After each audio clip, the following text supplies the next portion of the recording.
পৃথিবীর সবচাইতে নির্যাতিত, নিপীড়িত এবং দুঃখ ক্লেশে ভরা মানুষটাকে আল্লাহ পাক এই এক মুহূর্তের জন্য জান্নাতে ঢুকে দিয়ে বের করে নিয়ে আসবেন।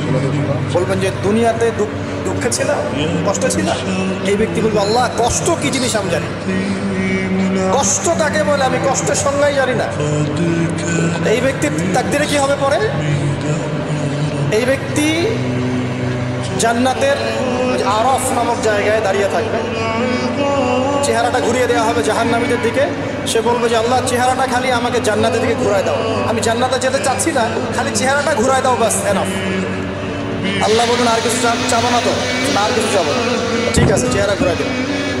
এবার চেহারা জান্নাতের দিকে ঘুরে আসে, জান্নাতের ধান, জান্নাতের নেয়ামতের স্নিগ্ধতা সব পাচ্ছে সে।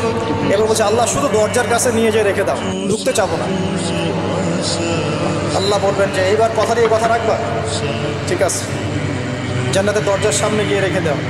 ও বেচারা দরজা ধরে দাঁড়ায় আসে, চিন্তা করবে, ও ভাববে, ওই সময় সে ভাববে, হাদিসে এত স্পেসিফিকলি আসছে, সে ভাববে আর কিভাবে আল্লাহকে বলবো, আল্লাহ তো এতদূর পর্যন্ত নিয়ে আসলেন। এরপর বলবে যে জাস্ট একটু উকি দিব আল্লাহ, খালি একটু উকি দিব, ঢুকানোর দরকার, খালি উকি দিব। আল্লাহ পাক বলবেন দেখো আদম সন্তান তোমরা কিন্তু কথা খুব কম রাখো, আদম সন্তান তোমরা কথা দিয়ে কথা রাখতে পারো। ওই যে আদম আলাইহিস সালামকে বলা হয়েছিল না, ওয়ালা তাকরাবা হাযিহি শাজারা, তোমরা গাছের কাছে যেও না, তাও তারা গাছের কাছে চলে গেলেন। তোমরা কথা দিয়ে কথা রাখো না। এবার উকি দিয়ে সে বলবে আল্লাহ এতদূর যখন নিয়ে আসছো, আল্লাহ আমাকে আর এখান থেকে দূরে